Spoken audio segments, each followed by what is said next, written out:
care ascoltatrici, cari ascoltatori, video ascoltatori, noi siamo qui con Armando. Ciao Armando. Ciao, ciao. Come stai? Bruno, Bene? Bene. Non è che ti stringo troppo la No, mano, no. poi, ma sai, è bello stringere le mani. Ogni tanto arrivi qualcuno che ti fa ciao, Ti fa il suo etico così, non senti sì. neanche la manda della Attento, persona. leggevo qua sul tuo libro, no? Sì.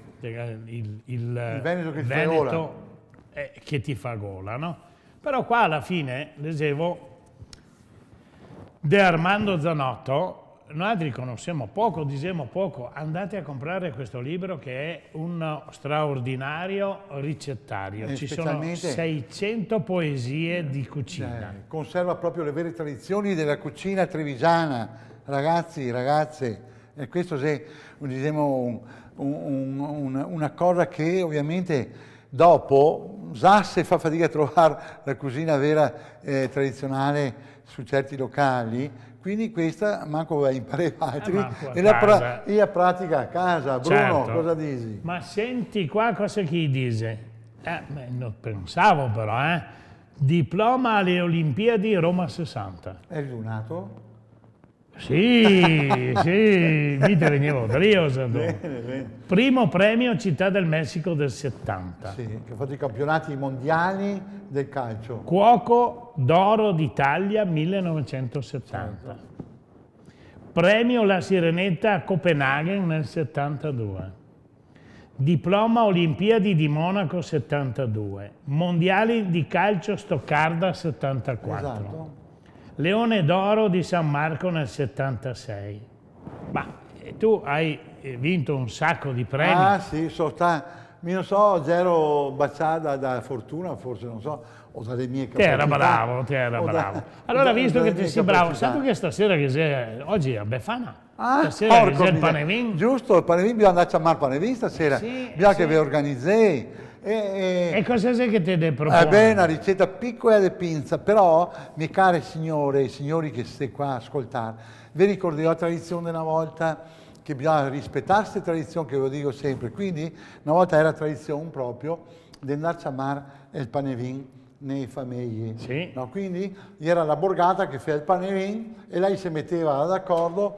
Era una volta che era bellissimo, no? Adesso ti viene a rovinare un pochettino questa tradizione perché ti va a chiamare il Panevin, costesine di Possel, bracioletta di maiale, la salsiccia, la pointa addirittura, per carità, fa bene. Allora, sfatemo, la tradizione del Panevin, sempre per far festa in campagna, perché c'era quei momenti di rilassamento invernali, e serviva anche per bruciare le sterpaglie, la potatura delle viti, eccetera. Adesso è diventato un inquinamento, ma più che le viti io penso che sia, o il Panevin penso siano le auto che inquinano. Certo, ma senza dubbio questo.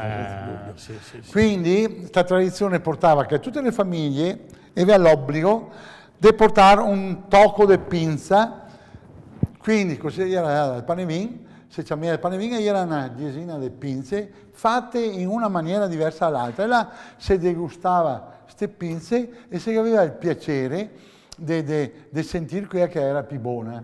E allora questa è tradizione che porta ovviamente anche tuttora in qualche parte, che non viene danneggiata dai bracioli, dalle costesine, eccetera. Il Bon Bruet, io usava il Bon Bruet, che era sia bianco sia rosso, ma con i pommi dentro, e poi così che metteva a fuoco a sto Panevin se cantava tutte le canzoni adatte tradizionali, no? E in più si guardava in alto dove che andava il fuibe e si andava a mattina e diceva ahimè che il susà che va a farina, c'ho il susà che va a farina perché sarà un anno magro. E ora spero che questo anno che mi vai sul dritto, che sia buono. Mi sono ottimista, se è un anno buono sto anno, perché l'anno brutto deve passare, l'anno passato, allora il prossimo se è un anno buono. Bene. Andiamo avanti con la ricetta, se no non riusciamo La ricetta, gli ingredienti sono 200 g di farina di grano turco gialla, 200 g di farina di frumento 00 e 200 g di butiro, un uovo, 200 g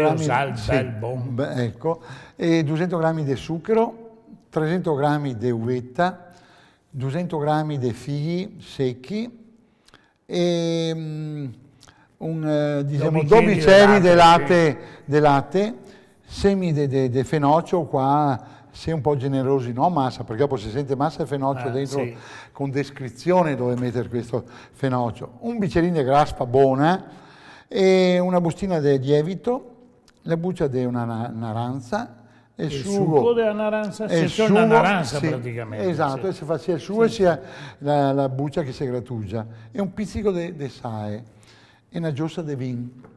Allora, dispone la farina a forma di fontana su un tavolo di marmo o su una spianatoia, unì il lievito, l'uvetta che avrei messa a bagno nel vin la sera prima, così si sgonfa tutta, viene bea sgonfa, non è secca. I figli secchi tagliai tutti a pezzettini, i semi di fenocchio, la scorza grattata di naranza e la graspa e il sugo di naranza e un pizzichetto di sale, l'uovo butte dentro anche qui e tutto ben versa il latte tiepidetto da essere, e butte tutto questo composto, mescoe tutto ben finché viene morbido e tutto omogeneo. C'è appena teglia da forno, la fodereco della carta da forno e verse dentro tutto questo composto e mettere dentro nel forno a 180 gradi, 170, a mettere dentro in forno per circa un'ora. E dopo, quando che passa un'ora, c'è appena uno stuzzicadente, avverse il forno, immerge il stuzzicadente nella pinza, e solleve e sentisse tutto il profumo, e se sentì che è asciugato tutta la parte umida, le ore tirarla fuori e assala là che a sera fredda e dopo mangiarla. E qua che vuole pinza e vin, bruè, che è una meraviglia, e bisogna che mangi un tocco di pinza. Mi ricordo una roba, citiamo un amico comune, tanti anni fa, quando che non c'era ancora il Palazzo di Vetro, sì, te sai, in via Matteotti, là, sì, in circonvallazione, si faceva il pane vin, con Eliano Club faceva il pane vin, là, sì, straordinario, grandissimo. E lì il signor Darè, che aveva il forno, faceva la pinza e portava, e Bepi Darè, che dopo le diventare un industriale, che ha fatto i libanesi, ma lui faceva la pinza buonissima. Ma veramente? E noi altri si festeggiava le fatiche di realizzare un pane vin così grande in festa. Là perché, caro Bruno, ti ricorda che una volta, per fare il pane vin, se doperia, l'eroe, scendeva a Roe, mamma mia quante... E non che c'era coverton, sì, dopo tutti i canei, scendeva, pensati che roba meravigliosa. Vieni a fare un pane che non dura tanto, però è il dia su che porta una fiamma favolosa. E allora, buon pane vin e buona pinza, e buona pinza. Mi raccomando stasera, mi raccomando a bere poco bruè. Poco bruè, sì, poco bruè. Ciao a tutti.